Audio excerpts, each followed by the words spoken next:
Welcome, everyone, back to the Healthy Habit Podcast, episode number 216 with Dr. Kate Rhéaume, and I'm your host of the podcast here. If you're new to the show, my name's Dr. Dejan Matijevich of Healthy Habit Medical Center, located right inside Healthy Habit Health Foods. And if you're new to the podcast here, we're putting out episodes several days a week, all throughout the year. So you don't want to miss what's going on here at Healthy Habit Health Foods and Medical Center, and all of our guests coming on, educating us on natural supplementation and overall how to be healthier. So author and naturopathic doctor Kate Rhéaume is back with us here today in a part 2 of 2 discussion on hormones, adrenal glands, and thyroid health. And Dr. Kate's graduate and former faculty member of CCNM in Toronto, Ontario, Canada. Dr. Kate lectures internationally on many topics related to health and wellness, and she's a frequent guest on radio and television across North America, doing podcasts just like this one right here. She's the author of the best-selling book, Vitamin K2 and the Calcium Paradox, How a Little-Known Vitamin Could Save Your Life. And if you missed part 1 of this series, I highly suggest you go back and check that out, where we covered xenoestrogens, liver support for both men and women, hormone regulation, postmenopausal, perimenopausal life transition years, and much more. So Dr. Kate, welcome back. Hi, Dr. Dejan. Great to be back. I'm excited to dive into this part 2 on adrenals and thyroid, because I just know how important it is for human health, longevity as well. We know that having a stronger thyroid and adrenal hormone response leads to longer lifespan, literally. So how do the adrenal glands fit into this hormonal picture, literally picking up right where we left off from our last one, and where we really broke down the estrogens and the progesterones and DHEA and things like that? How does it all fit in here together with the adrenals? This is super important for a number of reasons. So, our adrenals, as most people will be aware, are our major organs of stress response. When we, are confronted with any kind of stressful situation, the brain sends a message to the adrenal glands to cause them to produce fight or flight hormones, things like adrenaline, for example, as well as cortisol. And so those are major stress hormones. And in addition to just our stress response, the adrenal glands play a big role in helping to maintain our circadian rhythm. So our day-to-day rhythms that helps govern wakefulness, sleepiness, energy levels, alertness levels. Most people have heard that cortisol is the stress hormone, and cortisol levels can be too high, but they can also be too low. The point is that when it comes to cortisol, there's a normal daily rhythm. It actually goes up in the morning, as you know, Dan, and then it gradually declines as the day goes on. And as it declines, helps us unwind so Yeah. we can get a good night's sleep, and it starts all over again. So if that rhythm gets thrown off, in other words, if our adrenal glands aren't producing the right amounts of hormones at the right times of the day, it can throw off many aspects of our well-being and then undermine the rest of our hormonal health. Cortisol ends up stealing away from the progesterone, estrogen, testosterone that we are talking about in the last episode. So it's big. Yeah, absolutely. Couldn't agree anymore on that one. That's a good intro. And then what are some signs that, like, some people have heard the word adrenal insufficient or adrenal fatigue. Tell us, what does that mean? What does that look like compared to maybe, the perimenopausal, menopausal? And there is overlap. When someone's having hormonal issues, there will be overlap across different things, like low estrogen, low progesterone have a lot of similar symptoms. But what would that look like if the adrenals are struggling? There is overlap. I'm glad you mentioned that because many of the symptoms are similar, Yeah. which is why if you're having some of these symptoms, trying to figure it out for yourself could lead you astray or not get the help you need. You want to go see a good naturopathic doctor to get your hormones checked, for example.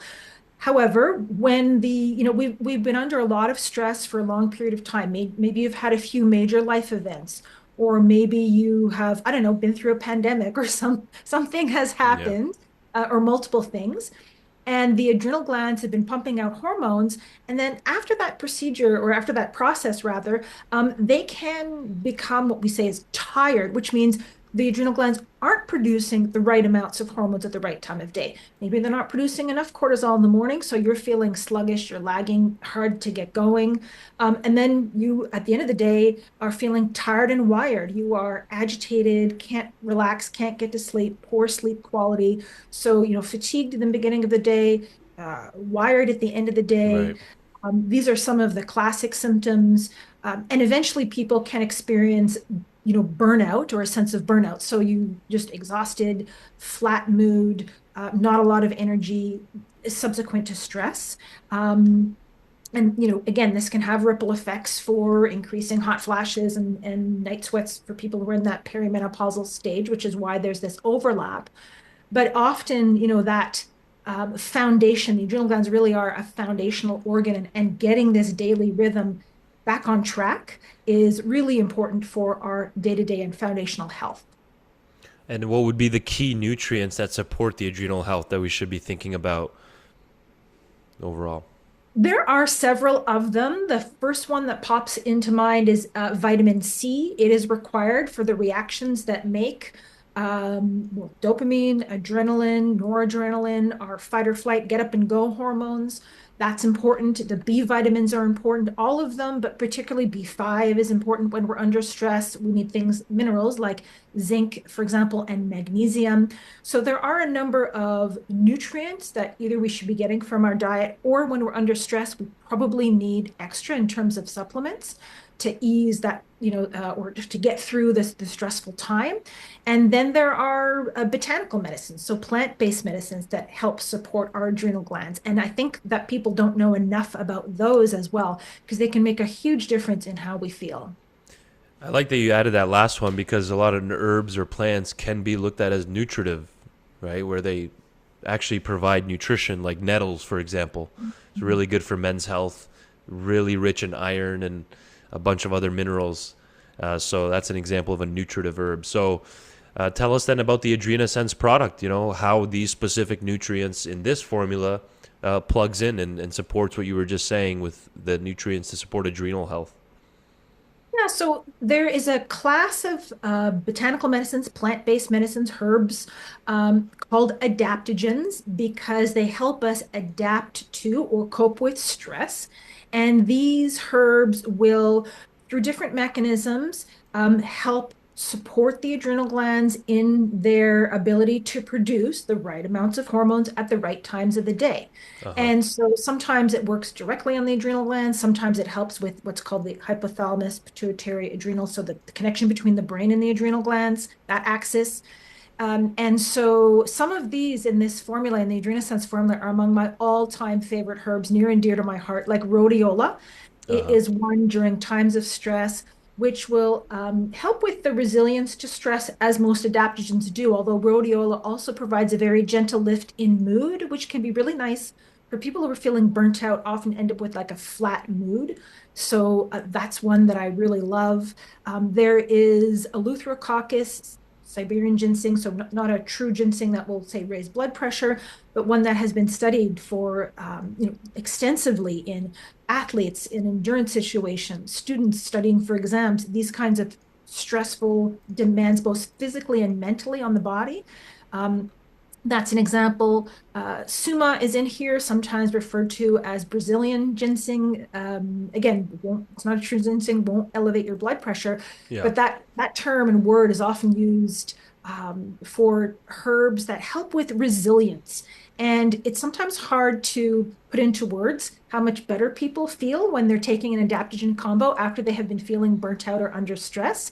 But just kind of generally helping you to feel more like yourself and just feel more, yeah, I think resilient is the word that I keep saying because that's what it's like. Yeah. And something like clinical pearl, I guess, you can ask for your next blood draw to add cortisol, like a morning cortisol or random cortisol. If it's after 11 a.m., then it should be just a random one. But then if it's in the afternoon, you could do a PM cortisol as well, or like a specialty kit where you can measure cortisol 4 times throughout the day, like a salivary cortisol, and just see where you're at. Like you said, it's supposed to peak in the morning, right? And then go down throughout the day. And what happens is the opposite, where it starts peaking throughout the day while melatonin's dropping throughout the day. While melatonin should be rising as we're approaching nighttime, right? So can an adaptogen potentially help regulate that curve? Is that why one of the ways that there's probably like 14 ways adaptogens work, but is one of them on that cortisol balancing? Definitely. Yes, that's exactly right. trying to get that circadian rhythm regulated again. So you get that morning bump that you need to get up and going, and then the drop off which you need to get a good night's sleep. And so that is definitely an important way that adaptogens can work to help restore that rhythm, because then there's a ripple effect of sleeping well and then you feel better, and so that is a positive cycle versus the other way around where then we're sleeping poorly and then doing worse the next day. So Yeah. we want to break that cycle. Any other tips, Dr. Kate, for supporting the adrenal glands during times of high stress? Oh, boy, there's so many. I mean, exercise is important, but this is not the time to start training for a marathon. Gentle walking outside in nature, for example, things that are relaxing, that you enjoy, yoga, something along those lines. So keep moving, but don't overdo it is important. And prioritizing rest and recovery, not underestimating the effects that stress can have. And I think a lot of us, when we're busy, will think, I'll just grab whatever to eat. That's, of course, quick and easy. Instead of stopping and saying, you know what, I'm under stress. Now is the time to nourish myself and take time for healthy food. That both the time and the food will be beneficial. Absolutely. Couldn't agree anymore. So that was the adrenal glands. We want to do maybe in this next half right here. It'll be perfect timing to transition to thyroid and ThyroSense and the thyroid health formula, which I've used a lot clinically. And let's differentiate that. And there is a strong connection, by the way, folks, for all the listeners, with thyroid and adrenals. They work together, just like everything else in the body. It tends to be connected instead of completely separate things going on there. Tell us about the thyroid then, and how does this, well, let's be like, in general, where is it on the body? Some people don't even know where their thyroid is, to be honest. What exactly does it do? And we'll go from there. Yeah, so the thyroid's a gland in your neck, and it produces thyroid hormones, which has a major impact on metabolism. So governing things like body temperature, maybe how quickly or slowly you gain or lose weight. The thyroid can run fast or slow, so you can have hyper or hypothyroid function.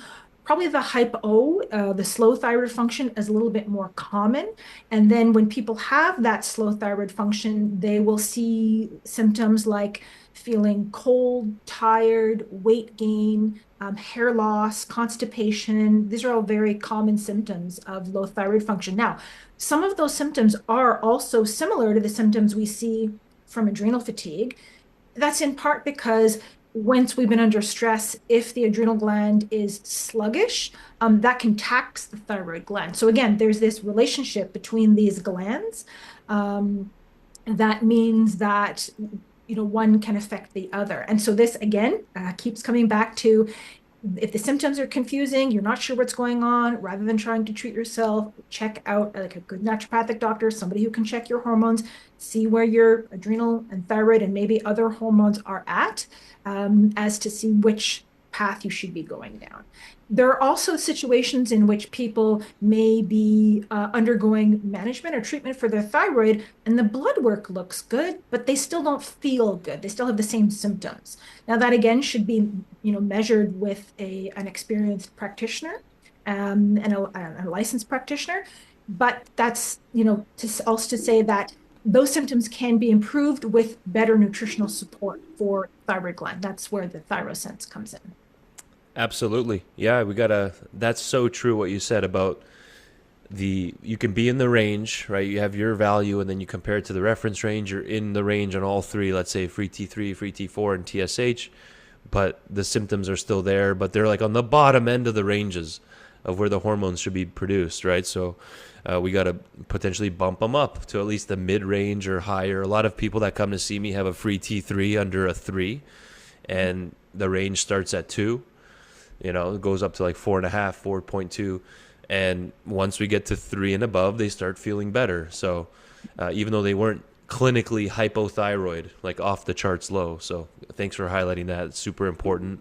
What can we do to support the thyroid then? If, like you said, you can either have hypothyroidism, hyper. Most people have hypo. That's much more common, correct? You agree with that? So how do we prevent that from happening in the first place? What are some things we could do preventatively to start taking care of the thyroid? Well, one of the things we can do is find out if there has been history of stress and whether the adrenal glands being tired and not doing their job is exacerbating the situation. We already talked about that a Yeah. little bit to reinforce the fact that there's a connection here. And then there are certain nutrients that can help the thyroid produce thyroid hormones more efficiently, nutrients that the thyroid needs to produce those hormones. So, for example, the amino acid tyrosine, the thyroid will use that to produce thyroid hormones. And if you're low in tyrosine or through a variety of conditions, it's considered to be a conditionally essential amino acid. In other words, normally the body can get the amount that it needs easily or make enough that it needs, but under certain circumstances, a little extra can help your thyroid make thyroid hormones better. Yeah. There's some interestingly, vitamin B5 in this product that we talked about as a nutrient for stress, also helping with the thyroid gland. And the idea here is to, again, nourish the thyroid to allow it to be producing thyroid hormones efficiently. And this is the ThyroSense formula. Yes. And okay, perfect. I'm going to do a screen share on the ThyroSense again through the Woman Sense line. So we had the EstroSense, the MenoSense, we have the ThyroSense as well here. And again, even though it's in the Woman Sense line, does that mean it's only for women? No, in terms of thyroid, men and women, all everyone has one, and it works the same way. The thyroid needs the same type of nutrients, so this is one as well to consider. There's ashwagandha in the formula. There are a couple of minerals, copper and manganese. Again, these are trace minerals that can easily be missing from the diet, and Right. that can impact the thyroid. And so that's the idea behind the formula is putting in the nutrients that the thyroid needs that may be lacking from your diet. Got it. So it's a nutritive formula. Yeah, you can see the B vitamins, the iodine, the selenium. Can you tell us a little bit more on iodine and how that's potentially helping the thyroid? Why is it so important? This is another one. I think it was in our last episode in the part one. I was saying in Japan they get like 15 to 20 times the amount of omega-3 fatty acids per day compared to the average North American individual. But iodine's even more. They get about 50 times the amount of iodine per day in their diet through the seaweeds, the kelps, the different seafood, and other sea vegetables they use every single day. They're getting 50 times the amount of iodine in Southeast Asia compared to North America, which is part of why they have less breast. It's not the only reason, but less breast cancer rates, prostate cancer rates, thyroid disorders. Tell us about that a little bit more on iodine. Yeah, I'm really glad that you highlighted this because it is a nutrient. You're right, Dr. Dan. It's lacking in diets here, Hmm. overlooked, often underappreciated. Now, iodine was added to The table salt, salt, yeah, iodized salt, that helped with goiter, which is like a swelling in and around the thyroid gland that used to be very, very common. yeah, However, with a lot of people switching away from that to like kosher salts, gourmet salts, alternative types of salts that don't have iodine, that then is causing a more widespread lack of iodine in people's diets. It is very much hard to come by. That absolutely is arguably you could say, potentially the single most important nutrient for your yeah. thyroid. If you had to pick one, that would be it, because the thyroid hormones are made around an iodine molecule. So it is directly required for that function. And if you're missing out, then and your iodine intake is low, then your thyroid will suffer for it. So that is why it's in the ThyroSense formula. Great breakdown on that. And I'm going to do a screen share right now of not just the ThyroSense, but we have the thyroid health formula. So you can start off by differentiating these two for us. The one that you just covered was the ThyroSense that has the tyrosine in it, the ashwagandha, the Google extract, and then, of course, the iodine, selenium, copper, manganese, and B5. But differentiate the thyroid health formula from this, and I'll pull them both up right now on video. Yeah, so these have their own uses. There is a the formulas are very similar. that we have the thyroid health formula again in a label that doesn't say women's sense for men who don't want to choose that. So I Right. think this I one is see. more so targeted towards men who are looking for support for their thyroid glands. They need all of the same nutrients, but Yeah. think that, the women's sense formulas are for women only. Yeah. Then you can check out the thyroid It's health more of formula. a psychological thing. I get it. I mean, they don't want to see Mhm. Yeah, women on the bottle if they're, men. I get it. Okay, so yeah. thyroid health formula. And can you see my screen share, Dr. Kate? Yes. Perfect. Pretty much the same situation going on with, I'll put them up side by side. You can see I'm going back and forth. They're the same product essentially. Thyroid health formula versus the ThyroSense in the Woman Sense line. So it's a nutritive formula, but it can also help act on hormones like testosterone as well. Ashwagandha is a strongly studied herb, very well clinically studied for hormone balancing as well. Do you want to touch on that piece a little bit? Like it can help free up testosterone because I like to check total and free testosterone in the blood work, and someone can have incredible, like a major testosterone production is great up at 600-700, but their free T, it's at the bottom of the range, so something's not being used properly. It's not getting cleaved off the right amount. So do you want to add anything with ashwagandha and other hormones? Mhm. Yes, so testosterone is a really important one, but as well, we've touched on this a few times, going back to the adrenal health. Yeah. That is a herb with a long history of use as an adaptogen, so an adrenal support formula, which can potentially impact a variety of hormones, keeping the cortisol in check so it's not stealing other hormones. So hormones can get complex, and I think that for the few examples you've given already, Dr. Dayan, about the testing Yeah. shows that there can be a more functional approach to understanding hormones. And this is where people will get a greater insight. And again, the symptoms and signs of these various hormone imbalances do overlap. So getting that testing done can be a real eye opener in terms of which path to go down to work with a practitioner on that. Absolutely. So a good take home then, I mean, we can start it off like this is why would someone get all these different diseases? Like thyroidectomies are so common in North America, and like we said, hypothyroidism, hyperthyroidism. Then you have Hashimoto's and the autoimmune type of thyroid world. Why are these happening? Well, a combination of things like not getting enough iodine, selenium, right? Too much stress that's not being managed that causes the thyroid and adrenals to just erupt, if you will, like just shut down. Is this right? Is this how we should approach this? What else could be going on? And then why can Hashimoto's develop? How does this differentiate? Yes, so this is an autoimmune condition in which the immune system can start to attack itself or the the wrong parts of the body. So the Yeah. immune system sort of goes sideways and can end up affecting the thyroid gland. And there may be different aspects to consider if that is what's happening with the thyroid. That's definitely when you would want to be working with a practitioner. But in terms of the nutrients in here, again, when we're looking at the thyroid formula or ThyroSense, all of these are adding in nutrients that aren't common in the North American diet now, even simple things like iodine, Yeah. which are absolutely fundamental for thyroid function.